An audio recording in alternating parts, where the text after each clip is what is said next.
नमस्कार दोस्तों, स्वागत है आपका अपना ही यूट्यूब चैनल टुडे एग्जाम पर। दोस्तों, एसएससी के विभिन्न एग्जाम हेतु जो 36 सीरीज चल रही थी, आज हम 36 सीरीज में क्लास नंबर 15 को देखेंगे।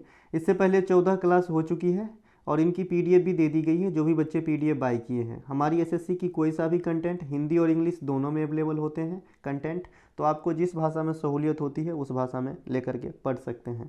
चलिए शुरू करते हैं आज का ये क्लास। आप सभी को पता है, पास्ट में जितने भी एसएससी की एग्जाम हुई वहाँ पे हमने अपने कंटेंट के दम पे 80% से अधिक क्वेश्चन आपको एग्जाम में मिला करके दिया हूँ। इस सीरीज से भी आपको पूरी फायदा करा के दूंगा, तो निस्संदेह शुरू से लेकर अंत तक वीडियो को जरूर देखा कीजिए। देखिए, हमारे पास कोई 1000-10,000 बच्चे नहीं पढ़ते हैं, 100-150-200 बच्चे जो है नियमित पढ़ते हैं, और वही साहब बनेगा। लिख के ले लो, आप साहब बनोगे। ठीक है मेरे भाई, है ना, क्योंकि ऐसा कंटेंट, रिफाइंड कंटेंट बिरले ही कोई आपको पढ़ाएगा, चाहे भले पेड हो, है ना।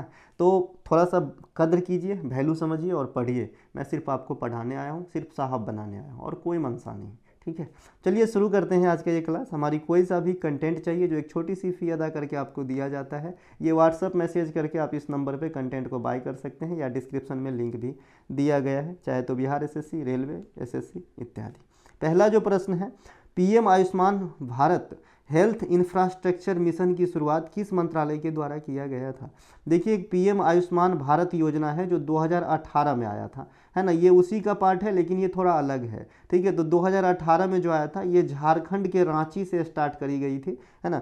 अब ये वाला जो है ना, ये आपका भारत हेल्थ इंफ्रास्ट्रक्चर मिशन, ये आया था भैया 2021-22 वित्तीय ईयर में, जिसे 2025-26 वित्तीय ईयर के लिए चलाया गया है। और इसके मिनिस्ट्री जो है स्वास्थ्य एवं परिवार कल्याण मंत्रालय जो है इसे ऑपरेट करता है। तो ये तीनों चारों बात इस योजना के बारे में जरूर ध्यान रखिएगा। देखिए, ये योजना लाने की जरूरत ही क्यों पड़ी, तो आप सभी को पता होगा। इसे कहानी के जैसे समझ लेते हैं। जैसे अपन कोरोना देखें, भाई कोरोना में क्या होता था, अस्पताल में जगह ही नहीं होते थे, है ना। तो इन सब चीज़ों को देखते हुए अब भविष्य में अगर कोई महामारी आता है तो ऐसी स्थिति भयावह उत्पन्न न हो, इन सब चीज़ों से निपटने के लिए ये वाली योजना का जो है फैसिलिटी चलाया जा रहा है। अब ये सब निपटने में कौन कौन सा चीज़ आएगा, तो जगह जगह पे जागरूकता केंद्र होगी, है ना। अस्पताल वगैरह की कैपेसिटी बढ़ाए जाएंगे, तो ये अमुक काम जो है इस वाली योजना में कराए जाएंगे। बस इससे याद ये रखना है कि ये स्टार्ट कब हुआ, कौन से मिनिस्ट्री जो है इनको ऑपरेट करता है, और ये कब तक के लिए चलाया गया है। ठीक है भैया। इनके अलावा इस योजना में जो है प्राथमिक स्तर की चिकित्सा शामिल है, द्वितीयक स्तर की और तृतीयक स्तर की। बहुत सारे बच्चे इस बात को नहीं समझ रहे होंगे कि प्राथमिक स्तर क्या होता है, द्वितीयक स्तर क्या होता है और तृतीयक स्तर क्या होता है। जैसे आपने फर्स्ट एड बॉक्स देखा होगा कि चोट पोट लग जाए तो ड्रेसिंग प्रेसिंग जो है फर्स्ट एड में हो जाती है। वहाँ से हट के थोड़ा सा यहाँ बात करेंगे। प्राथमिक स्तर का मतलब होता है कि कोई भी बीमारी होने से पहले ही उसका निदान दे दिया जाए। जैसे रेबीज वगैरह की टीका जो है, रूबेला वगैरह का जो टीका है, पोलिया की जो वैक्सीन होती है, वो बीमारी होने से पहले, यानी संभावना है तो इससे पहले ही उनका डोज दे दिया जाता है। इसे हम प्राइमरी चिकित्सा प्रणाली कहेंगे, जिसमें टीकाकरण शामिल है। द्वितीयक में क्या है, रोगों को रिकॉग्नाइज डायग्नोस्ट किया जाता है और फिर जो है उसको दवाई दिया जाता है, जैसे ट्यूमर वगैरह और भी जो भी बीमारी होते हैं। और तृतीयक स्तर में क्या होती है, जो क्रिटिकल पोजीशन हो जाता है। जैसे बहुत सारे बच्चों का, लोगों का जो है शुगर की बीमारी ठीक नहीं हो रही है, तो उनको इंसुलिन के सहारे हर वक्त देखभाल की जरूरत है। तो आई होप आपने प्राथमिक, द्वितीयक और तृतीय लेयर की चिकित्सा व्यवस्था क्या होती है ये आपने समझ लिया। एक भी बात इधर उधर की नहीं करूंगा, तो बातों को इग्नोर मत करना, पता नहीं कौन से बात से कब क्वेश्चन आपके एग्जाम में आ जाए। ठीक है मेरे भाई। जैसे आपने प्राइमरी सेक्टर, सेकेंडरी सेक्टर और टर्शियरी सेक्टर के बारे में आप जानते हो, है ना, उसी प्रकार से जो है यहाँ पे चिकित्सा में भी है। प्राइमरी में कौन आता है, कृषि से जुड़े हुए काम आते हैं, है ना। सेकेंडरी में क्या होता है, बी निर्माण से जुड़े हुए काम आता है ना, बी निर्माण होते हैं ना आपका, फैक्ट्रियाँ वगैरह। और तृतीयक में क्या होता है, सेवा क्षेत्र आता है। मैंने इसे याद रखने का क्या तरीका बताया था कि जमीन से जुड़ा हुआ है तो प्राथमिक, है ना। ये प्राथमिक चीज के सहारे जो दूसरे चीज बनते हैं वो द्वितीयक सेक्टर में आ जाएगा। फैक्ट्री में कच्चा माल की जरूरत है ना भाई। और तृतीयक जो सेवा क्षेत्र है, ये प्राथमिक और द्वितीयक सेक्टर को चलाने के लिए जो मनी है, ट्रांसपोर्टेशन है, ये सब की व्यवस्था करता है ना, उसे हम तृतीयक सेक्टर या सेवा क्षेत्र कहते हैं। ठीक है, जैसे बैंक हो गया, परिवहन हो गया। तो आई होप ये भी आप समझ लिए। चलते हैं आगे। PM Ayushman Bharat health infrastructure mission का प्राथमिक नाम क्या था, प्रधानमंत्री आत्मनिर्भर स्वस्थ भारत योजना रखा गया था। बाद में इसका नाम जो है चेंज कर दिया गया। ठीक है, प्रधानमंत्री स्वास्थ्य सुरक्षा योजना, ये भी इसी प्रकार का स्वास्थ्य वाला योजना है। तो ये 2003 में आया था, है ना। स्वास्थ्य एवं परिवार कल्याण मंत्रालय का ही यह स्कीम है। इसके तहत देश में एम्स जैसे जो अस्पताल होते हैं उनको स्थापित किए जाते हैं, और राज्य में जो मेडिकल कॉलेज होते हैं ना, उनको भी स्थापित कराने में इस वाली योजना का अहम योगदान है। हालांकि अंशदान इसमें राज्यों का भी लगता है। जो राज्य में मेडिकल कॉलेज होते हैं ना, उसमें अंशदान जो है यानी पैसवा जो है केंद्र का भी खर्च होता है और राज्यों का भी खर्च होता है, लेकिन ये योजना के तहत उसको भी जो है कराया जाता है, स्थापित किए जाते हैं। ठीक है, तो एम्स हो गया, मेडिकल कॉलेज हो गया किसी भी स्टेट में, ये आपका जो है पीएम स्वास्थ्य सुरक्षा योजना जो 2003 में आया था, इनके तहत जो है स्थापित कराए जाते हैं। राष्ट्रीय स्वास्थ्य मिशन, राष्ट्रीय ग्रामीण स्वास्थ्य मिशन और राष्ट्रीय शहरी स्वास्थ्य मिशन, ये पहले दोनों अलग अलग चलाए जा रहे थे। दोनों को क्या किया, मर्ज कर दिया गया 2013 में। ठीक है ना, और इसका अब नाम दे दिया गया राष्ट्रीय स्वास्थ्य मिशन। तो ये अब चलाए जा रहे हैं। इसके तहत जो है नवजात शिशु बाल किशोरावस्था स्वास्थ्य प्रणाली को सुदृढ़ीकरण करना है, बढ़िया करना है। इसके अलावा प्रधानमंत्री, है ना, जो आयुष्मान भारत पीएम जय योजना है, आयुष्मान भारत प्रधानमंत्री जन आरोग्य योजना इसे बोलते हैं, है ना। ये मैं 2-3 दिन पहले भी इस योजना के बारे में पार्टिकुलर बात किया था। इसकी शुरुआत 2018 झारखंड रांची से हुआ था, जिसे हम छोटे शब्दों में आयुष्मान भारत योजना कह देते हैं। एक्चुअली आयुष्मान भारत प्रधानमंत्री जन आरोग्य योजना इसका पूरा नाम है। यह दुनिया का सबसे बड़ा सरकारी वित्त पोषित, है ना, स्वास्थ्य सेवा कार्यक्रम है। भारत के पास 3 रिकॉर्ड है जो आपके पास एग्जाम में आते रहते हैं। दुनिया में सबसे बड़ी बैंकिंग सुविधा मुहैया कराने वाला जो योजना है, जो स्कीम है, ये जनधन योजना है ना। जनधन योजना जो है, इसके तहत सबसे बड़ी जो है आपकी बैंकिंग में के जागरूकता कहिए या फिर सुविधा मुहैया कराने वाली योजना कहिए, है ना। इसके अलावा जो नरेगा है, जिसे हम मनरेगा कहते हैं, ये जो है फिक्स रोजगार देने वाली सबसे बड़ी स्कीम है। और ये जो आपका प्रधानमंत्री जन आरोग्य योजना है, ये स्वास्थ्य से संबंधित दुनिया की सबसे बड़ी योजना है। तो ये तीनों जरूर याद रखिएगा, आपके एग्जाम में आते हैं, है ना। प्रधानमंत्री बता दिए। जो प्रधानमंत्री जन आरोग्य योजना होता है, इसमें गरीब, कमजोर इत्यादि जो भी एलिजिबल फैमिली हैं उनको 5 लाख रुपए का सपोर्ट सालाना दिया जाता है ना। इसके अलावा भारत सरकार के स्वास्थ्य एवं परिवार कल्याण मंत्रालय ने 25 दिसंबर 2014 को मिशन इंद्रधनुष स्टार्ट किया था। ये मिशन इंद्रधनुष किससे संबंधित है बंधु? तो ये टीकाकरण से संबंधित है। किससे संबंधित है? टीकाकरण से संबंधित है। इसमें पहले शुरुआत में 7 रोगों के टीकाकरण को जो है शामिल किया गया था, बाद में इसे बढ़ाया गया, है ना। इनके अलावा प्रधानमंत्री सुरक्षा बीमा योजना और प्रधानमंत्री जीवन ज्योति बीमा योजना, ये दोनों जो है रिस्क कवर वाला योजना है। एक प्रकार का बीमा है किसी भी आदमी का खुद का, अगर वो दुर्घटना में शहीद हो जा, मतलब स्वर्ग सिधार हो जाते हैं, या फिर दुर्घटना में विकलांगता की स्थिति इत्यादि आ जाती है, तो इन दोनों योजना के तहत 2 लाख रुपए की जो है एक राशि प्रोवाइड कराई जाती है। लेकिन दोनों ही योजना में जो एज फैक्टर है वो अलग अलग है। प्रधानमंत्री सुरक्षा बीमा योजना इसमें 18 से 70 वर्ष तक का है, और जो प्रधानमंत्री जीवन ज्योति बीमा योजना है ये 18 से 50 वर्ष एंट्री के लिए चाहिए। तो इसमें एज फैक्टर को याद रखेंगे और राशि याद रखेंगे 2 लाख रुपया, है ना। देखिए एसएससी जीडी की एग्जाम होने वाली है, तो उनके लिए भी मैं एक सीरीज ला रहा हूँ। इसमें पर डे 1 क्लास होंगे, और इसको किसे देखना है, नहीं देखना है, इसका कंटेंट कौन ले नहीं ले, ये बात हम उसी समय कर लेंगे जब पहली क्लास आएगी। तो आप लोग इंतजार कीजिए। बहुत सारे बच्चे जो है एसएससी जीडी के लिए इंतजार कर रहे हैं अलग से पार्टिकुलर, तो मैं जल्द ही लेकर के आऊँगा, कल या परसों से आ जाएगी, है ना। इसके अलावा ये आप देख रहे हैं पैरासीटामोल, जो आपको फाउंडेशन देने के लिए रामबाण है। ये जो आप नीचे देख रहे हैं ये 36 सीरीज की है ना। इसके अलावा ये रेलवे के विभिन्न एग्जाम को चमकाने के लिए। देखिए रेलवे में जो टेक्नीशियन का एग्जाम हो रहा है, बहुत लो क्वेश्चन आ रहा है, 93 अटेम्प्ट करके बच्चे आ रहे हैं, और काफ़ी कॉमन क्वेश्चन आ रहे हैं। तो आप लोग जो है बिल्कुल घबराना नहीं है ना। जितना हो सके उतना ज़्यादा अटेम्प्ट करके आइएगा। आप यहाँ चाहिएगा कि मैं 70 जो है 65 क्वेश्चन सही करके आ जाऊँ और मेरा हो जाए, तो शायद चांस कम है, क्योंकि क्वेश्चन का लेवल बहुत लो है, कट ऑफ हाई चली जाएगी। चलिए, समुद्र जल निकाय में लघु ज्वार भाटा की घटना किस परिस्थिति में घटती है? ठीक है, जो समुद्री जल निकाय है या फिर जो भी जलराशि क्षेत्र होती है, खास करके समुद्र में ही ज्वार भाटा देखने को मिलती है ना।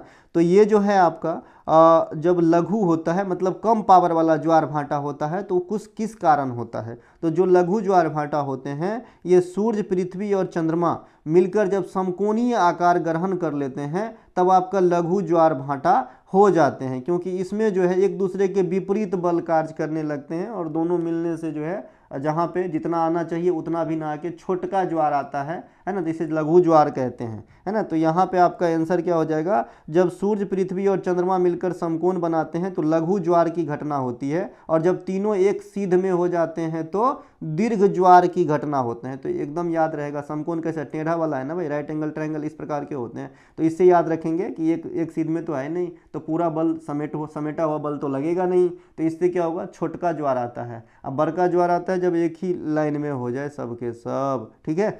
जब ज्वार भाटा पृथ्वी के जल निकाय में आती है, यह घटना सूर्य तथा चंद्रमा के आकर्षण शक्तियों के कारण होती है। जो भी ज्वार भाटा आते हैं, है ना, ये किससे होता है, अट्रैक्शन बल सूर्य और चंद्रमा के। समुद्र में प्रत्येक दिन 2 बार ज्वार आती है और 2 बार भाटा आती है। इसका एक टाइम पीरियड फिक्स है, ऐसा नहीं कि कभी भी आ जाता है। एक पूरा साइकिल पूरा होने के लिए, है ना, 24 घंटा, 13 चौका 52, 24 घंटा 52 मिनट का समय लगती है ना। इसीलिए हम इसको मोटा मोटी एक दिन मान लेते हैं कि एक दिन रात मिला के जो है ना, आपका 4 बार ज्वार भाटा आता है, जिसमें 2 बार ज्वार आता है, 2 बार भाटा आता है। मान लीजिए ये ज्वार आया तो इसके 6 घंटा 13 मिनट के बाद भाटा आ जाएगा, फिर भाटा के बाद फिर ज्वार आएगा, कितने, 6 घंटा 13 मिनट के बाद। इस प्रकार से आप जोड़ेंगे 4 बार 6 घंटा 13 मिनट, तो 24 घंटा 52 मिनट एक साइकिल को पूरा होने में लगेगा।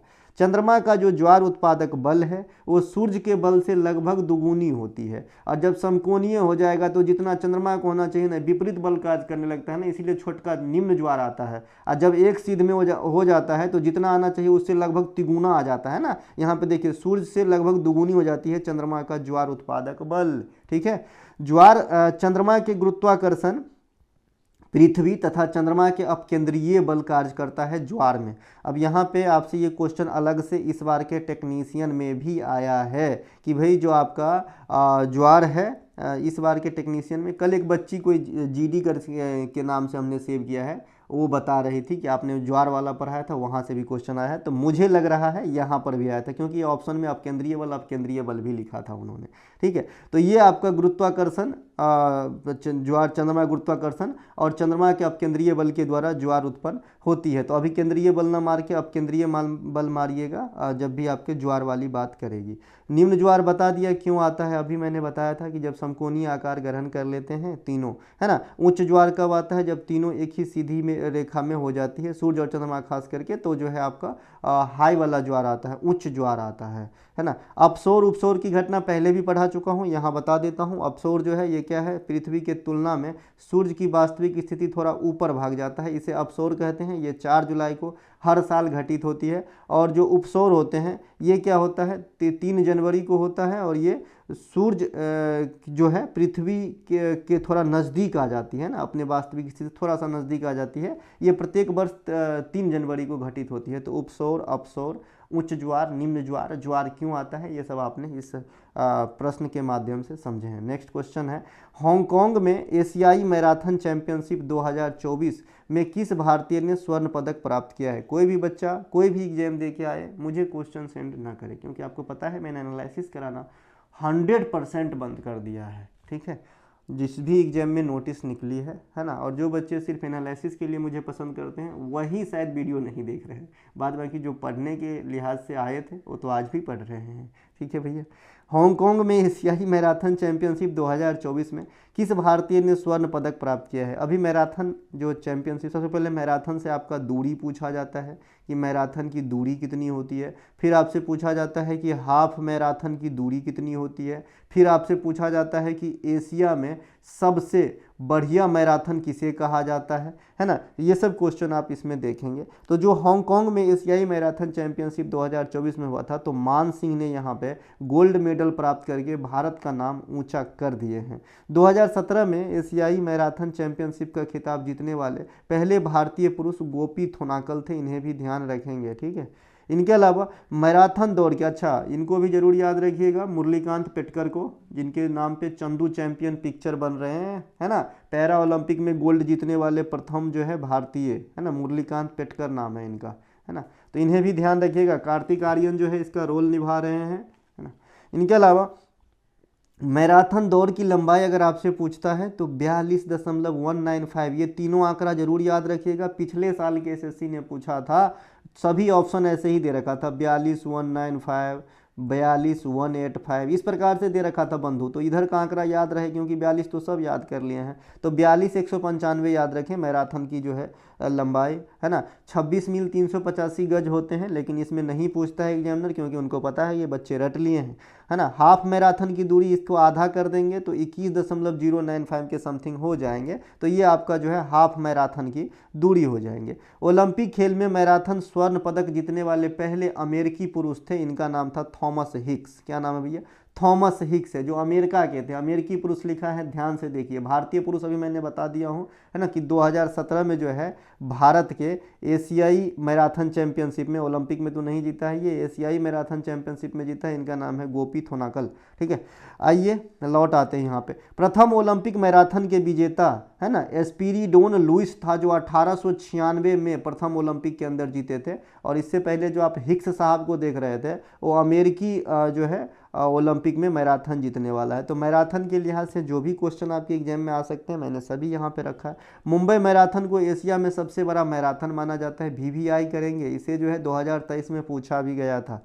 चेन्नई के कम्बिडू में स्थित चेन्नई मुफस्सिल बस टर्मिनल, ये एशिया का सबसे बड़ा बस टर्मिनल है। अब एशिया वाला बात आया सर, तो मैं एशिया से संबंधित जो बिगेस्ट रिकॉर्ड है वो मैं बताता हूँ। तो चेन्नई का जो बस टर्मिनल है, ये एशिया का सबसे बड़ा बस टर्मिनल है। 2016 एनटीपीसी में पूछा गया था। 1875 में प्रेमचंद राय द्वारा स्थापित मुंबई स्टॉक एक्सचेंज बीएसई, ये दुनिया नहीं, एशिया की सबसे पुरानी स्टॉक एक्सचेंज है, इसे भी ध्यान रखेंगे। ये बम्बई में स्थित है ना। इनके अलावा 1913 में रविंद्रनाथ टैगोर द्वारा नोबेल पुरस्कार प्राप्त करना साहित्य के क्षेत्र में, गीतांजलि राइट के लिए। कौन से पुस्तक का नाम था वो? गीतांजलि। गीतांजलि एक्सप्रेस भी चलती है। तो ये पहले एशियन बने थे जो नोबेल पुरस्कार प्राप्त किए थे 1913 में, ध्यान रखेंगे। एशिया में मीठे पानी की सबसे बड़ी झील जो है ये बैकाल झील है। बैकाल झील गहरा झील भी है, मीठे पानी की झील भी है। ये कहाँ पे है? ये रसिया के अंदर है, साइबेरियन, है ना। ये आपका रूस लिख सकते हैं, रूस में है ये आपका क्या? बैकाल झील। ये दुनिया की सबसे बड़ी मीठे पानी की झील हो जाएगी जल उपस्थिति के अनुसार। ठीक है, और जो अपना बुलर झील है, जो अभी फ्रोजन हो गया है, मतलब जम गया है, ये बुलर झील जो है ये दुनिया में दूसरी, माफ़ कीजिएगा, एशिया में दूसरी सबसे बड़ी फ्रेश वाटर का लेक है, इसे भी ध्यान रखेंगे। और ये जो बुलर झील है, इससे एक क्वेश्चन पूछा जाता है कि इस झील का निर्माण किस विधि से हुआ है? तो आप कहेंगे प्लेट टेक्टोनिक विधि से इस झील का निर्माण हुआ है। किसका? बुलर झील का, जो कहाँ पे है? जम्मू कश्मीर में है। ठीक है भैया। इसके अलावा मैं यहाँ पे झील से संबंधित एक क्वेश्चन और बताना चाहूँगा। आपसे पूछा जाता है कि किस झील में लवणता सबसे अधिक है? तो या तो वान झील ऑप्शन में होते हैं या मृत सागर होते हैं। इन दोनों में जो है ना लवणता काफ़ी हाई होती है, इसमें वान झील में सबसे ज़्यादा होती है। ठीक है मेरे भाई। लवणता, आइसोहेलाइन रेखा का नाम ने आपने सुना होगा, जो समान लवणीय स्थानों को मिलाने वाली रेखा है। मैंने रेखा भी पढ़ा दिया, वहाँ से भी क्वेश्चन अगर आता है ना, भूगोल के अंदर, तो आपको छूटना नहीं चाहिए।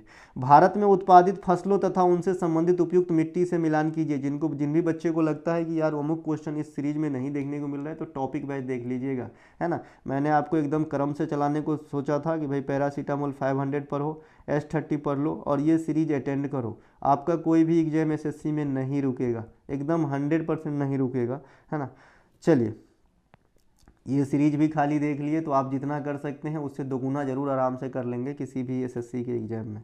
भारत के उत्पादित फसलों तथा उनसे संबंधित उपयुक्त मिट्टी के मिलान कीजिए। ठीक है, अब कोई बच्चे 15 क्वेश्चन अब ये कर रहे हैं, तो दोगुना 30 नहीं होगा भैया, 25 क्वेश्चन रहता है। और 15 के ऊपर बहुत हार्ड उनको फील हुआ, इसीलिए उनसे नहीं बन रहा है, तो वो भी बनेगा। ठीक है, वो भी जो है आपको सहूलियत होगी, ऐसी नहीं है ना। तो यहाँ पे आपको जो है फसलों के साथ मिट्टी को मिलान करना है भाई। देखिए चावल किस मिट्टी में होते हैं? गांव घर से हैं हम लोग, तो चावल जो है यहाँ पे आप जलोई मिट्टी में लगा देंगे। कपास कहाँ पे लगाएंगे अभी नहीं पता, चलो कॉफ़ी जो है ये लेटराइट मिट्टी के अंदर लगा देंगे, है ना। फिर तरबूज को जो है आप कहाँ पे लगाएंगे? तो तरबूज जो है ये आप देखते होंगे नदी के किनारे ये जायद फसल होते हैं, तो ये बलुई मिट्टी में लगा देंगे। और एगो बच गया कपास, उसे हम लगा देंगे काली मिट्टी में। तो ये चारों के चारों ऑप्शन याद रखिए। यहाँ से अनेक प्रकार से आपको एग्जामिनर क्वेश्चन बना के पूछता है। जैसे आपसे पूछता है कि कपासी मिट्टी किसे कहते हैं, या रेगूर मिट्टी किसे कहते हैं, ब्लैक चरनोजम किसे कहते हैं, पेन को क्या हो गया। तो ये जो है आपका कपास से मिला है, तो इससे याद रख लेंगे।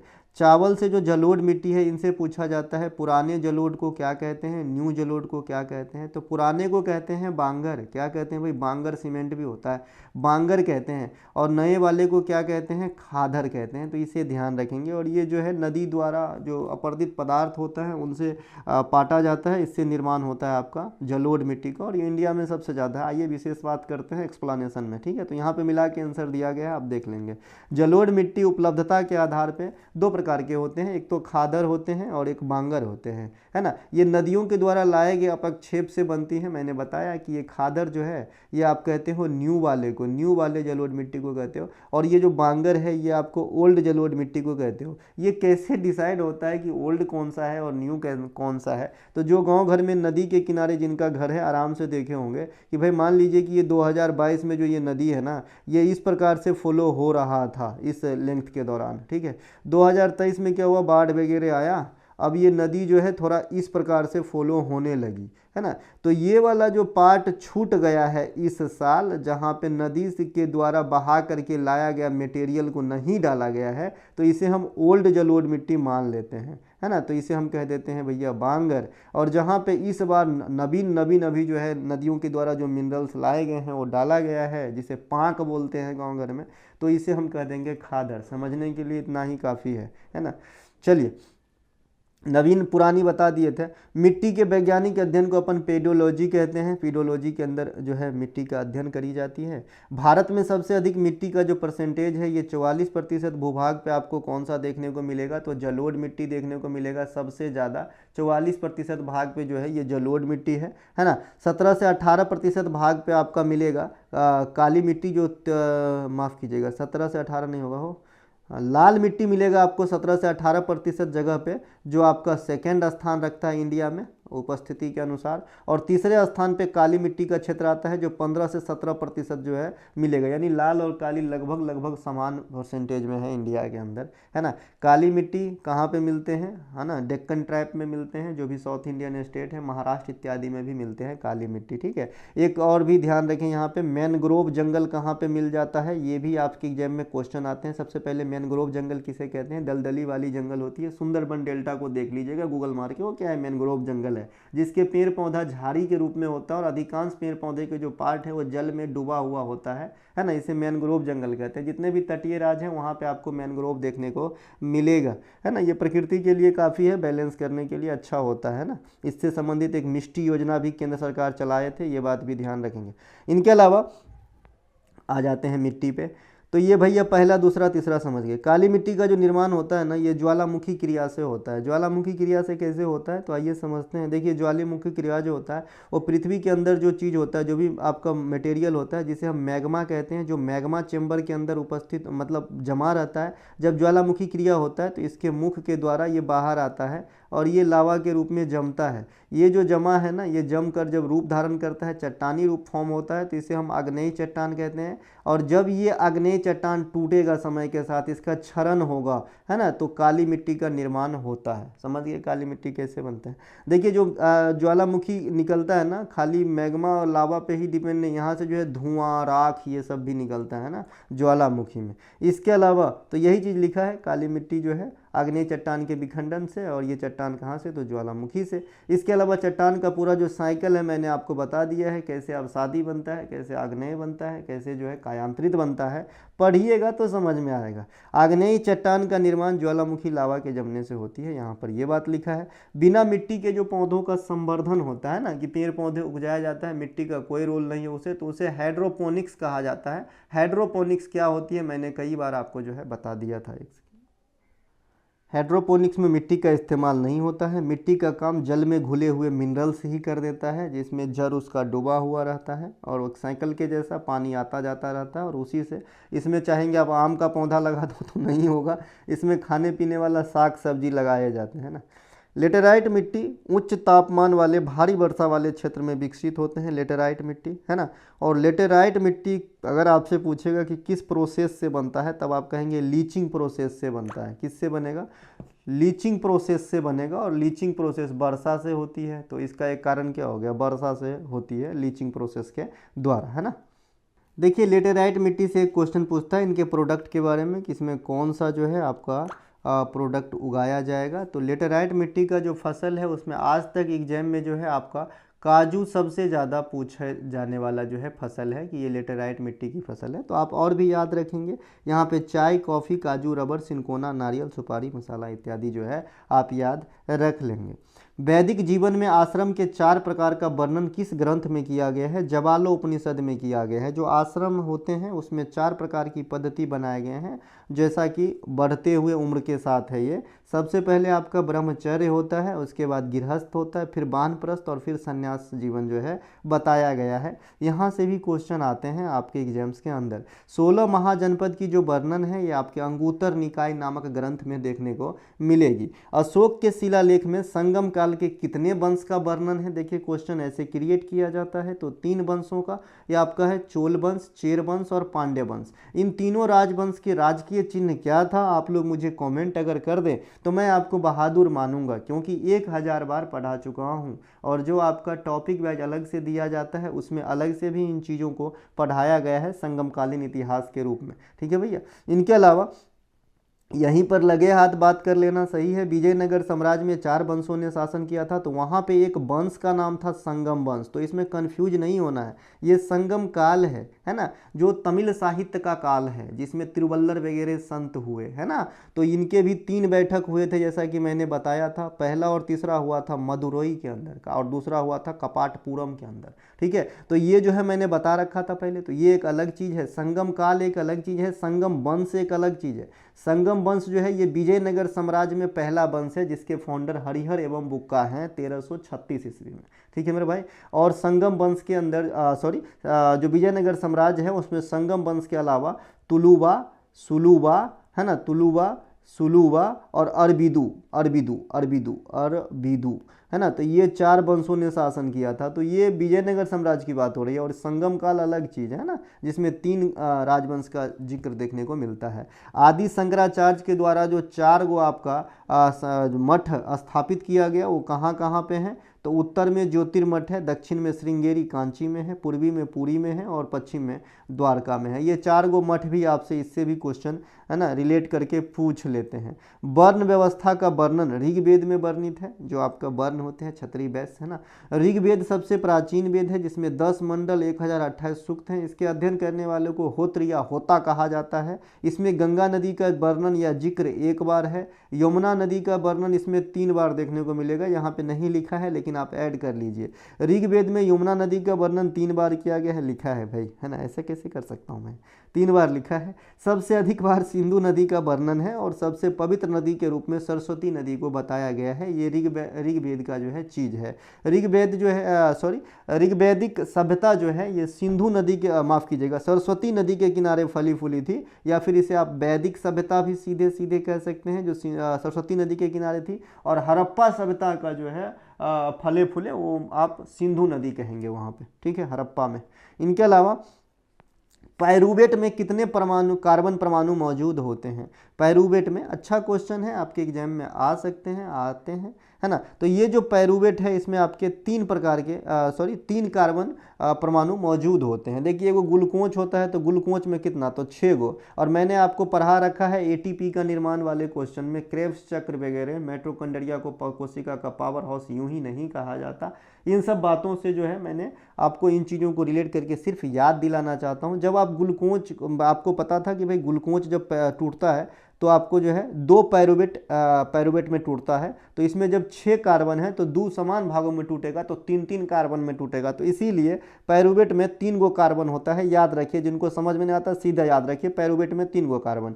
पायरूवेट का सूत्र होता है C3H3O3। अब ये सूत्र याद कर लें तो और बेहतर। तो दिख ही रहा है भाई कि कार्बन 3 गो है, हाइड्रोजन 3 गो है, ऑक्सीजन 3 गो है। ऑक्सीजन और जो ग्लूकोज होता है इसका दुगुना हो जाएगा सीधा सीधा। लेकिन इस पर निगेटिव चार्ज होता है, निगेटिव आवेश होता है। अगर पायरूवेट में फंक्शनल ग्रुप में कौन सा क्रियात्मक समूह काम करता है, तो कीटेन और अब जो है कीटेन और कार्बोक्सिलेट होते हैं। ठीक है, देखिए जब ग्लाइकोलाइसिस होता है, ग्लूकोज का अपघटन कह सकते हैं इसे। जैसे मैंने अपघटन अभिक्रिया, संयोजन अभिक्रिया, वियोजन अभिक्रिया, रेडॉक्स अभिक्रिया ये सब मैं आपको पढ़ाया था। तो वहाँ पे जो है मैंने इलेक्ट्रोलाइसिस, फोटोलाइसिस, और जो है आपका थर्मोलाइसिस पढ़ाया था अपघटन अभिक्रिया में, याद कीजिए, जिसे विघटन अभिक्रिया भी कहते हैं। ठीक है, तो वहाँ पे मैंने क्या कर रहा था कि भाई कोई एक पदार्थ है, उस पर हम क्या करते थे, टेम्परेचर डालते थे। क्या करते थे, टेम्परेचर डालते थे। ये जो है ताप ऊर्जा किसी भी फॉर्म में हो सकता था, ताप वाला हो सकता था, इलेक्ट्रिक वाला हो सकता था, है ना, या आपका सौर ऊर्जा वाला हो सकता था, है ना, तभी आपका जो है एक से टूट के दो चीज़ों में बन जाता था। तो उसी प्रकार से जो ग्लाइकोसिस होता है, ये ग्लूकोज के अपघटन कह सकते हैं। तो ग्लूकोज का एक अणु जो 6 कार्बन परमाणु वाला होता है, यह पायरुवेट के 2 अणु में टूटता है, इसीलिए 6 परमाणु टूट के 3-3 के 2 भाग बनेगा, जिसे पायरुवेट कहते हैं। ग्लाइकोसिस ग्लूकोज क्षरण का पहला चरण है। क्षरण यहाँ पे अपघटन भी लिख सकते हैं आप, कोई दिक्कत नहीं, जो ऑक्सीजन की अनुपस्थिति में होती है। ये VVI पॉइंट है ना, कि ग्लाइकोसिस जो होती है आपका, जिससे पायरुवेट का निर्माण होता है, ये ऑक्सीजन के उपस्थिति में होती है कि अनुपस्थिति में होती है। तो आप कहेंगे अनुपस्थिति में ग्लाइकोसिस होता है, ग्लाइकोलाइसिस होता है ना। एक ग्लूकोज अणु 2 पायरुवेट अणुओं को बदल देता है, जैसे कि मैंने 6 से 3-3 का 2 पेयर बनाया। ग्लूकोज के एक अणु में अवायवीय शोषण द्वारा ATP के 2 अणु प्राप्त होते हैं। होते तो 4 हैं, लेकिन 2 खपत हो जाता है इस क्रिया में, इसीलिए हम 2 ही आंसर लिखेंगे कि भाई ग्लूकोज के एक अणु में अवायवीय शोषण द्वारा ATP के 2 अणु का निर्माण होता है। चलिए एक क्वेश्चन पूछ ही लेता हूँ ना, कल या परसों ही तो बताया था। ATP का फुल फॉर्म बताइएगा, और एक ATP का बता दीजिए, और एक IVF का बता दीजिए लगे हाथ, और एक HYV का बता दीजिए लगे हाथ, है ना। इन तीनों का फुल फॉर्म जो बताएगा अगले क्लास में उनका नाम जरूर लूंगा मैं, है ना, 100%। ठीक है भैया। ऑक्सीजन का उपयोग करके पायरुवेट का विखंडन माइटोकॉन्ड्रिया में होता है। इस घटना को क्रेब्स चक्र कहा जाता है, और इस प्रक्रिया में ऊर्जा का उत्पादन होता है। ठीक है, क्रेब्स चक्र रासायनिक अभिक्रिया की एक श्रृंखला है जो माइटोकॉन्ड्रिया में मैट्रिक्स में होती है। देखो माइटोकॉन्ड्रिया जो कुछ इस प्रकार का था, कटा हुआ सेम के जैसा। मैंने आपका हर एक इसका पार्ट बताया था, आउटर लेयर बताया था, इनर लेयर बताया था, मैट्रिक्स बताया था, इसके बीच में ये DNA फंसे होते हैं ये बताया था, कहाँ पे क्या होता है सभी चीज़ बता दिया था। तो मैट्रिक्स में क्रेब्स चक्र की घटना जो है ज़्यादातर संपन्न होती है, और क्रेब्स चक्र को सिट्रिक अम्ल चक्र भी कहा जाता है, क्योंकि इस प्रोसेस में साइट्रिक अम्ल बन जाती है। तो यहाँ से बहुत चीज़ आपको क्रिटिकल क्वेश्चन सीखना है जो आपके एग्जाम में आएगा। सबसे पहले ग्लाइकोलाइसिस, ऑक्सीजन की उपस्थिति में कि अनुपस्थिति में, तो अनुपस्थिति में। ग्लूकोज कितने ATP का, तो 2 ATP का। ग्लूकोज टूटता है कितने पायरुवेट में, 2 पायरुवेट में। पायरुवेट में कितने कार्बन होते हैं, 3 कार्बन होते हैं। ग्लूकोज में कितने होते हैं, 6 कार्बन होते हैं। ठीक है, ये जो क्रेब्स चक्र होते हैं वो किस कोशिकांग में संपन्न होते हैं, माइटोकॉन्ड्रिया के मैट्रिक्स में संपन्न होते हैं। क्रेब्स चक्र के दौरान क्या उत्पन्न होती है, ऊर्जा उत्पादन होती है ना। इसके अलावा क्रेब्स चक्र में आप अगर अम्ल के फॉर्म में बात करें तो सिट्रिक अम्ल की प्राप्ति होती है। आज़ादी के समय ब्रिटेन में किस पार्टी की सरकार बनी थी, यहाँ से क्वेश्चन किस फॉर्म में कितने बार पूछे जाते हैं, यहाँ पे बात आप मैं कर लूँगा, मतलब किस किस फॉर्म में पूछे जाते हैं, है ना। आज़ादी के समय ब्रिटेन में लेबर पार्टी की जो है शासन था, और लेबर पार्टी के प्राइम मिनिस्टर क्लेमेंट एटली थे, तभी हमें आज़ादी मिला था 1947 के अंदर। द्वितीय विश्व युद्ध के प्रारंभ में ब्रिटेन के प्रधानमंत्री चेम्बरलिन थे। ये CGL में क्वेश्चन पूछा गया है, क्योंकि बच्चे जो है साधारणतः एक बात याद कर लेते हैं कि दूसरे विश्व युद्ध के दौरान जो है आपका विंस्टन चर्चिल, जो महात्मा गांधी को अर्धनग्न फकीर की संज्ञा दिए थे, यही प्रधानमंत्री थे। जी नहीं, द्वितीय विश्व युद्ध के दौरान 2 प्रधानमंत्री हुए ब्रिटेन के, एक तो थोड़े ही समय के लिए रहा, है ना, ये रहा भैया चेम्बरलिन, है ना, इनके समय में थोड़ा ही दिन द्वितीय विश्व युद्ध हुआ।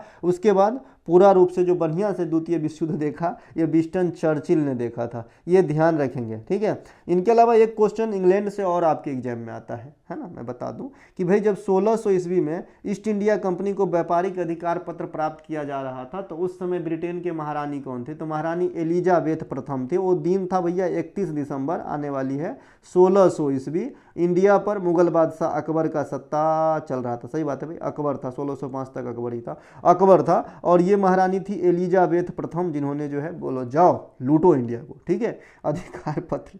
इसके अलावा ईस्ट इंडिया कंपनी से जो शासन हस्तांतरण हुआ, वहाँ से भी एक क्वेश्चन आता है, मैं आगे रखा हूँ बताऊँगा। 1857 के विद्रोह, सिपाही विद्रोह के समय इंग्लैंड के प्रधानमंत्री कौन थे, पामस्टन, है ना, पामस्टन।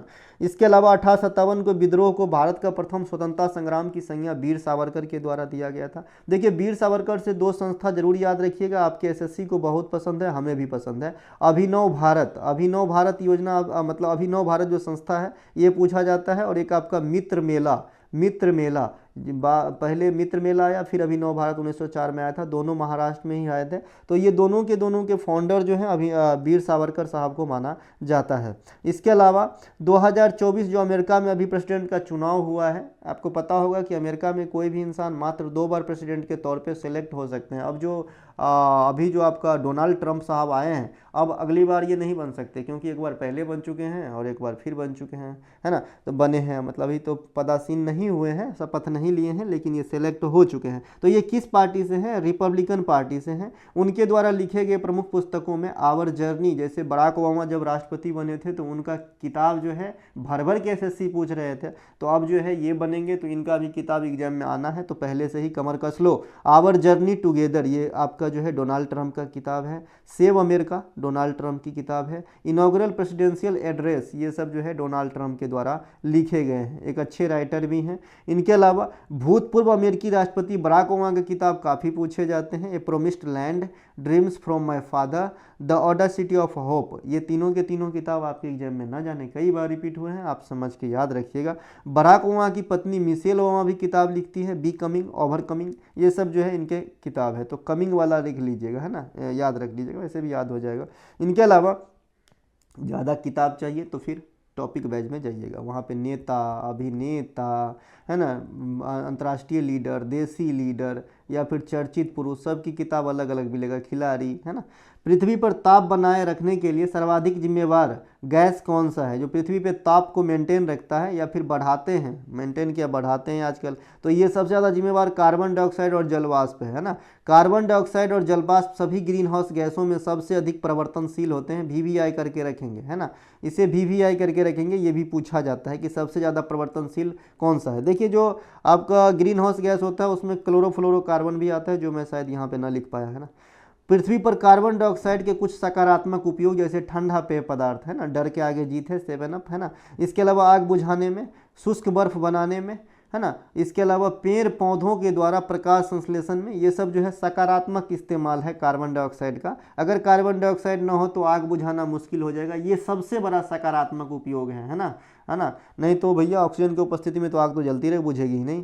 कार्बन डाइऑक्साइड की अधिकता से ग्लोबल वार्मिंग की घटना जो है घटित होती है। इसके परिणाम क्या क्या होते हैं, VVI कर लेंगे इसको। एक लू वाला क्वेश्चन भी आपको SSC को बहुत पसंद है, हालांकि ये जो है बहुत लल्लू क्वेश्चन है, ऐसे ही बच्चे जवाब दे देते हैं। लू का दिशा पूछता है ना, तो पश्चिम से उत्तर पूर्व की तरफ, है ना। इसके अलावा जो आपका लू है ये गर्मी के दिन में होता है, जनरली यही पूछे जाते हैं। इंडिया में गर्म हवा है जिसमें लोग चक्कर खा के गिरते हैं।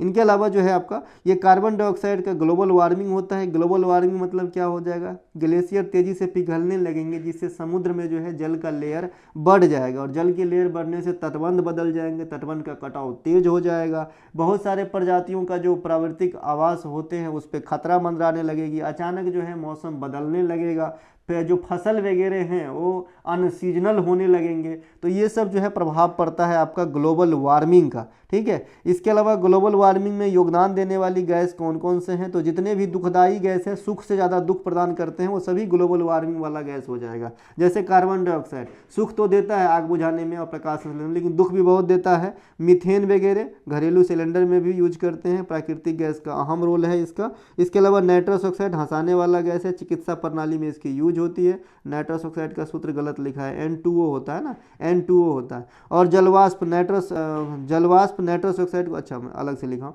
जलवाष्प, ये सब जो है आपका क्या हो जाएगा, ग्लोबल वार्मिंग में योगदान देने वाली गैस है। साथ ही साथ क्लोरोफ्लोरोकार्बन भी लिख लीजिएगा इसमें। इसके अलावा नाइट्रस ऑक्साइड को हंसाने वाली गैस निश्चेतक के रूप में इसका इस्तेमाल होता है।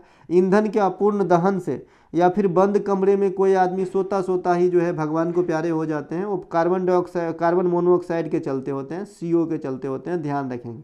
इनके अलावा जो अम्लीय वर्षा होता है ये सल्फर डाइऑक्साइड SO2 NO2 के कारण होती है, ठीक है। और ये जो है अम्लीय वर्षा कब माना जाता है, जब किसी भी वर्षा के जल में जो pH वैल्यू है 5.6 से कम होने लगे, तो समझिएगा ये एसिड रेन का जो है लक्षण दिखाई दे रहा है। इनके अलावा सबसे अधिक अंतर्राष्ट्रीय हवाई अड्डा वर्तमान समय तक भारत के कौन राज्य में है? तो ये उत्तर प्रदेश में है सर। उत्तर प्रदेश में अंतर्राष्ट्रीय कहिए चाहे घरेलू कहिए चाहे ओवरऑल कहिए, इस तीनों मामले में सबसे ज़्यादा हवाई अड्डा हो गया है।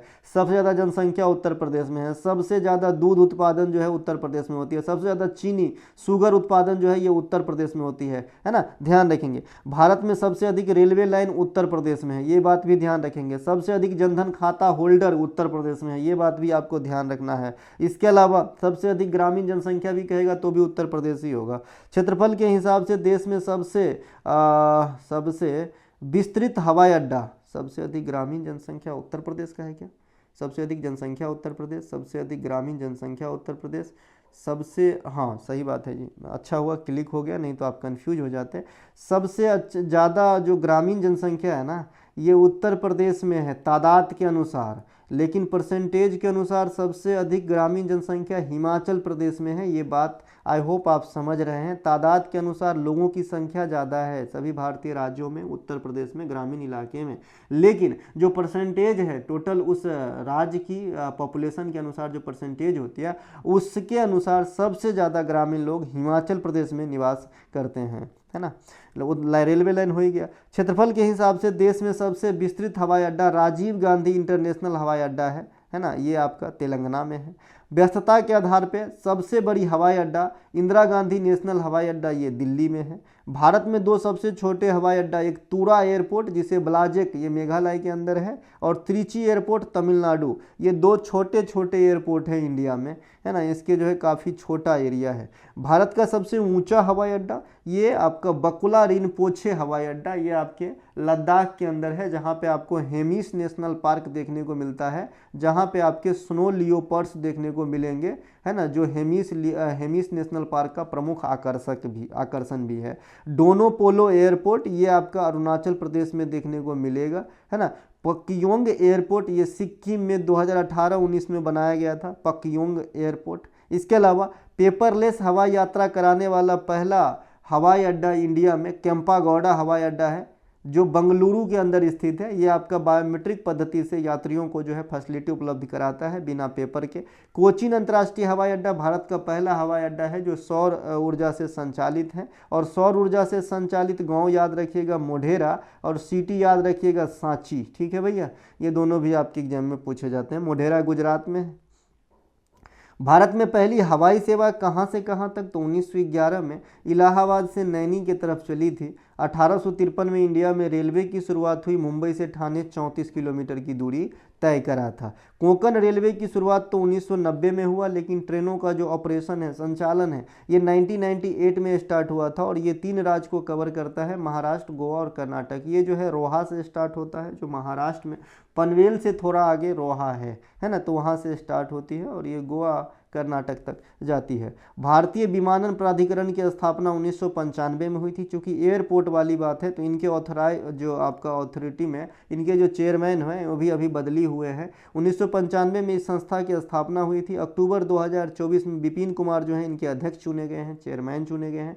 इससे पहले अंतरिम अध्यक्ष एम सुरेश था, और ये क्वेश्चन आपके एग्जाम में मुझे लग रहा है पूछा जाएगा कि विपिन कुमार से पहले भारतीय विमानन प्राधिकरण में अंतरिम अध्यक्ष के रूप में किसे चुना गया था? तो एम सुरेश को, ठीक है, जो अगस्त 2024 में चुना गया था। इसके अलावा 2021 से इस पोस्ट पे संजीव कुमार थे। इसमें जो है खिचड़ी हो गया होगा, देखिए संजीव कुमार 2021 से आया था, है ना, 2021 से बैठे हुए थे, तो क्या हुआ कि अगस्त के समय में 2024 में ये पोस्ट खाली हो गए, तो भैया इस पे आ गए एम सुरेश, MS आ गए, माइक्रोसॉफ्ट वर्ड आ गए। फिर इसके बाद क्या हुआ कि भाई विपिन कुमार आ गए अभी हाल में। तो इस प्रकार की कड़ी चल रही है, तो 3 याद रखने।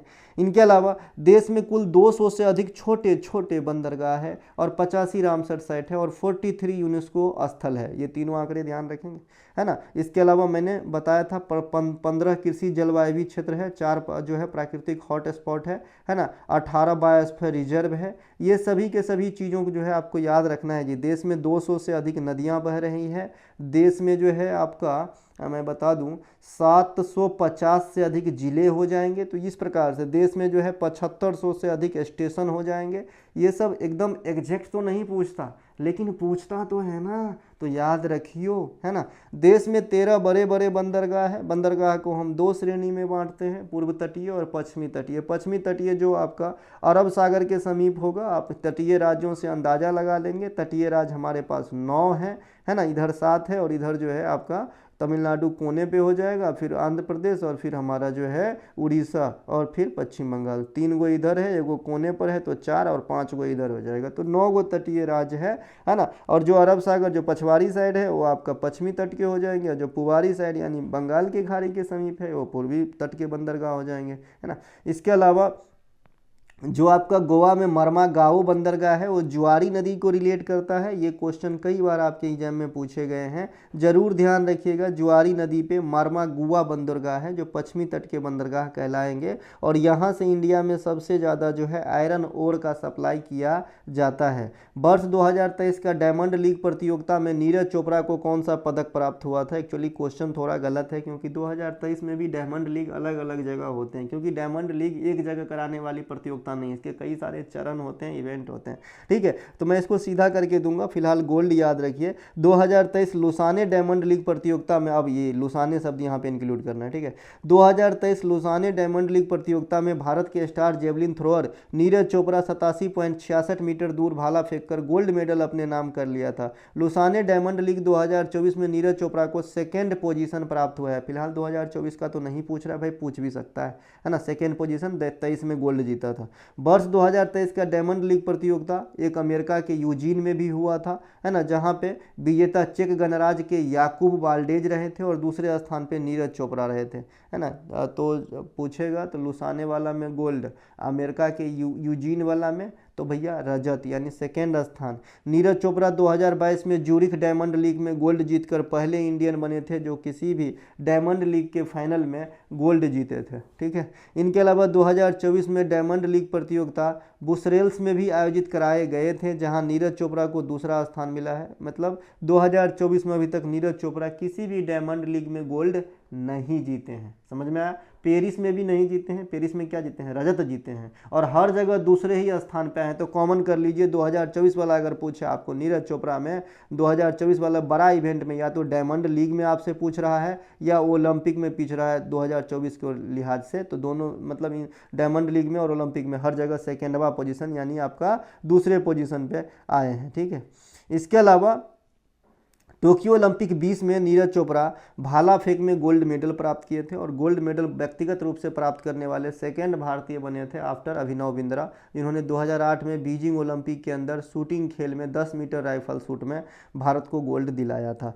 भारत के कुछ प्रमुख जेवलिन थ्रोअर अनु रानी जो लेडी में पॉपुलर है, नीरज चोपड़ा, किशोर जेना, है ना। इसके अलावा CaNO3 हॉल्ट वाइज का आणविक द्रव्यमान कितना होगा? 164 ग्राम बाय मोल होता है। अब ये कैसे होता है मैंने ये आपको बताया था, मोरलता निकालना, आणविक द्रव्यमान निकालना, किसी भी पदार्थ का अनुभार निकालना, है ना। इसके अलावा हाफ लाइफ कैसे निकाला जाता है रेडियो सक्रिय तत्व का, ये सभी बात बता दिया हूँ। गति के नियम से बता दिया हूँ, ओम के नियम से बता दिया हूँ, हीट के बता दिया हूँ। कहाँ बताए हैं सर? तो रेलवे वाला क्लास देख लीजिए। मैं हाथ जोड़ के निवेदन करता हूँ, सिंगल आदमी पढ़ाता हूँ, तो जो भी क्लास आए आप लोगों को देखना है अगर आप बेड़ा पार करना चाहते हैं तो, क्योंकि भैया मुझे लगता है कि कल जो चीज़ मैं पढ़ा दिया हूँ आज पढ़ाना सही नहीं है, क्योंकि बहुत सारे ऐसे बच्चे हैं कि सब क्लास देखते हैं तो उनको क्या लगेगा, अरे गुरुजी ये तो कल भी आप पढ़ाए थे आज भी पढ़ा रहे हो, है ना। तो इन सब चीज़ों को थोड़ा आपको भी समझना होगा, हमारी क्लास ही लिमिट आती है तो आपको थोड़ा समय तो देना होगा, है ना। देखिए चलिए, किसी भी योग का आणविक द्रव्यमान निकालने हेतु सबसे पहले उस तत्व जिस तत्व से मिलकर यौगिक बना है उनके परमाणु द्रव्यमान का पता लगाते हैं, सबको जोड़ लेते हैं, जो जितनी बार है उतने से गुना करके जोड़ते हैं, ठीक है। इसके अलावा नीचे उदाहरण से समझिए, ज़्यादा समझेंगे। CaNO3 का हॉल्ट वाइज है, इसमें कैल्शियम, नाइट्रोजन और ऑक्सीजन का इस्तेमाल किया गया है, CaN और O का इस्तेमाल है। Ca का आपका 40 होता है द्रव्यमान, है ना। नाइट्रोजन का 14 और माफ़ कीजिएगा नाइट्रोजन का 14 का है होगा भाई, हाँ नाइट्रोजन का 14 होगा, चूँकि 2 बार है ना, तो नाइट्रोजन जो है 28 हो जाएगा, सही लिखा है। इसके अलावा आपका जो है ऑक्सीजन का कितना होता है परमाणु क्रमांक, तो आपका होता है जी 6, ठीक है। ऑक्सीजन का होता है 6 कहाँ 6 बार है क्या, 3 दूना के 6, हाँ 6 बार है, 6 बार है, 16 छक्के के 96 होगा। देखिए फिर से समझिए, कैल्शियम का परमाणु क्रमांक नहीं, यहाँ पे मैंने जितने भी कैलकुलेट करना है जी एक परमाणु द्रव्यमान के अनुसार कैलकुलेट करना है, कैल्शियम का परमाणु क्रमांक नहीं, परमाणु द्रव्यमान से काम चलेगा। मैं यहाँ पे क्या बताना चाह रहा हूँ, ये एक किस लिए लिखा है कि कैल्शियम एक बार लिखा है यहाँ पे, तो एक बार लिखा है तो इसकी परमाणु द्रव्यमान 40 होते हैं, तो टोटल कैलकुलेट करके हमें 40 आया लगभग, या आगे का भूल जाओ। इसके अलावा नाइट्रोजन यहाँ पे कितनी बार लिखा है, ट्वाइस है तो पूरे क्वेश्चन से गुना होगा तो 2 बार है, और नाइट्रोजन का जो द्रव्यमान होता है 14 के करीब होता है, तो 14 दूना की 28, इसका n का काम हो गया। ऑक्सीजन का जो द्रव्यमान है ये 16 होते हैं, और ऑक्सीजन जो है 3 दूनी के 6 बार है, इसीलिए 6 से गुना करके 96, इन तीनों को जोड़ दिए 40 28 96 आ गया 164। आई होप आप समझ में आया। ऐसे ही किसी भी चीज़ का आपका जो है आणविक द्रव्यमान निकालना है सर। इनके अलावा NaCl का निकाल लेंगे आप, 23 35 हो जाएगा 58, Na का हो जाता है 23, Cl का हो जाता है 35, हो जाती है 58।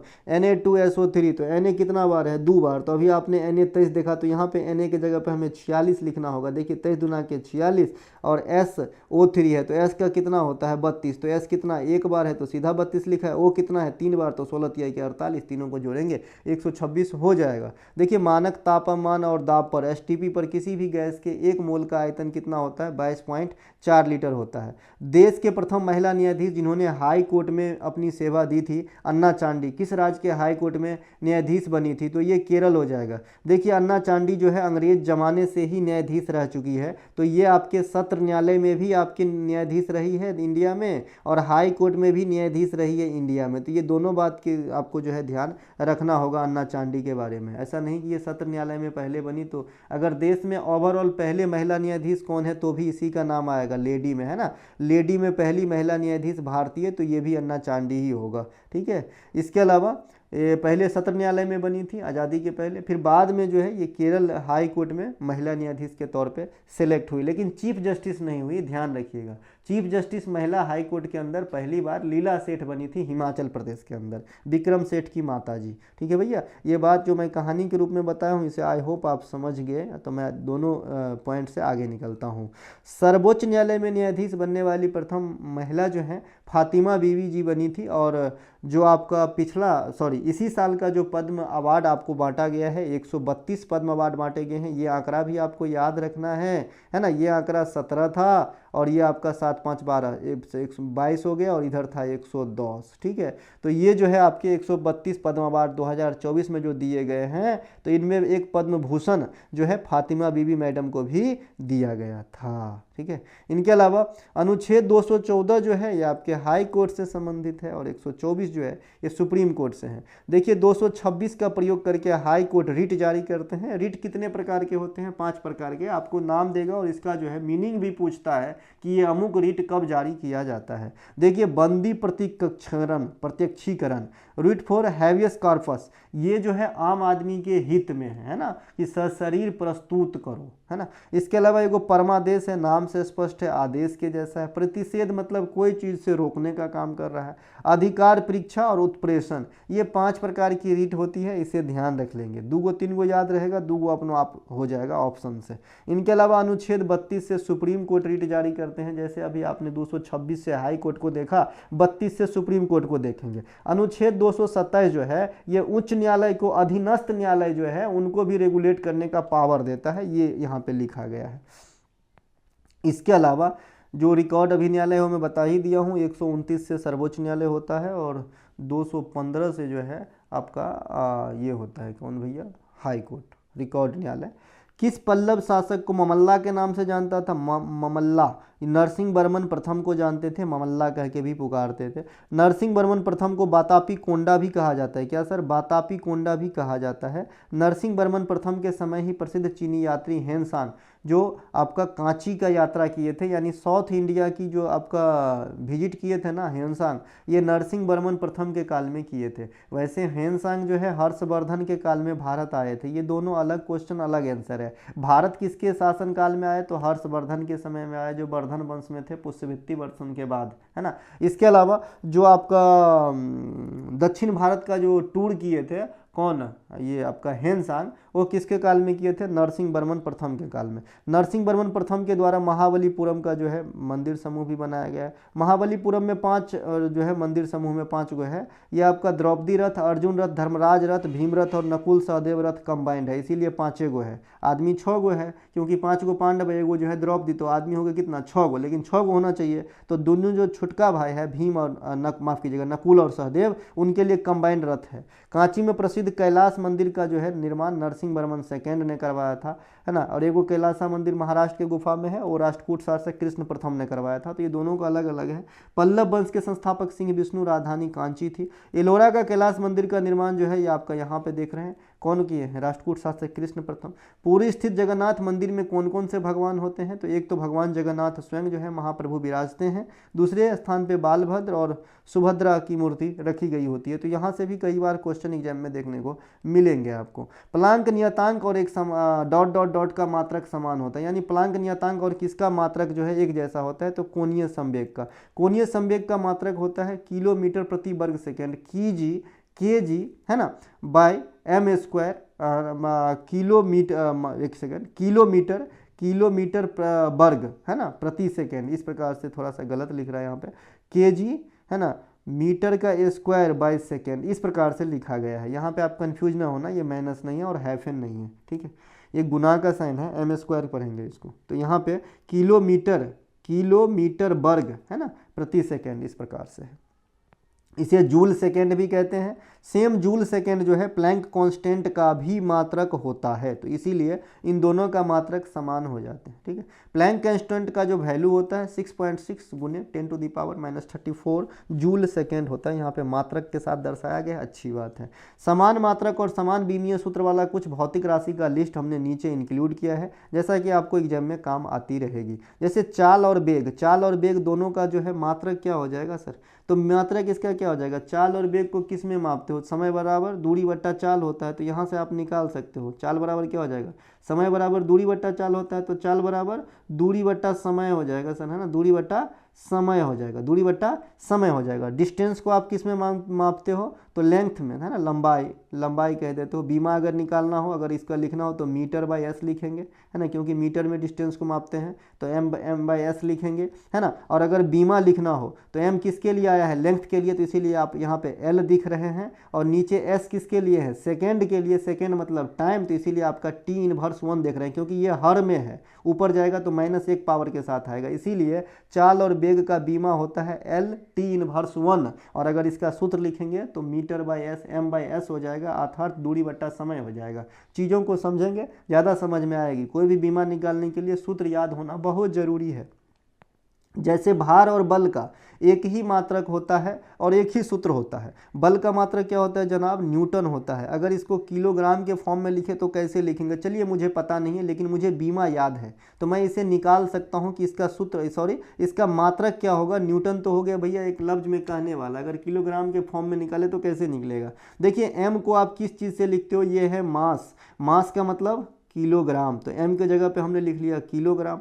l कितने बार है, अगर m स्क्वायर होता तो किलोग्राम स्क्वायर लिखते, लेकिन m स्क्वायर तो है नहीं, a में एक ही बार है तो किलोग्राम लिख लिए। गुना l किसको, लेंथ मतलब दूरी, है ना, दूरी को किस में मापते हो, मीटर में, तो m लिख लिए, है ना। t मतलब समय, है ना, t मतलब क्या होता है, समय, और समय का पावर कितना है, -2, तो नीचे में समय स्क्वायर, ऊपर जाएगा तो -2 पावर के साथ जाएगा, तो किलोग्राम मीटर बट्टा सेकेंड स्क्वायर आपका जो है न्यूटन के एवज में लिख सकते हैं आप, है ना। आई होप आप समझे हैं। तो इस लिस्ट में जितना भी चीज़ दिया गया है इनके समान सूत्र होते हैं और समान बीमा होते हैं, ध्यान रखिएगा, ठीक है। इसके अलावा निम्नलिखित में से किस युद्ध में भारत के ब्रिटिश राज का औपचारिक शुरुआत माना जाता है। जो प्लासी का युद्ध हुआ था ये भारत में ब्रिटिश राज का औपचारिक ऑफिशियली शुरुआत मानी जाती है। प्लासी का युद्ध 1757 में सिराजुद्दौला और अंग्रेज रॉबर्ट क्लाइव के बीच में हुआ था। रॉबर्ट क्लाइव जीत गया था। बक्सर का युद्ध 1764 ईस्वी में बंगाल के नवाब थे मीर कासिम, अवध के नवाब शुजाउद्दौला और मुगल बादशाह शाह आलम द्वितीय की संयुक्त सेना, और उधर से हेक्टर मुनरो की सेना अंग्रेज के तरफ से।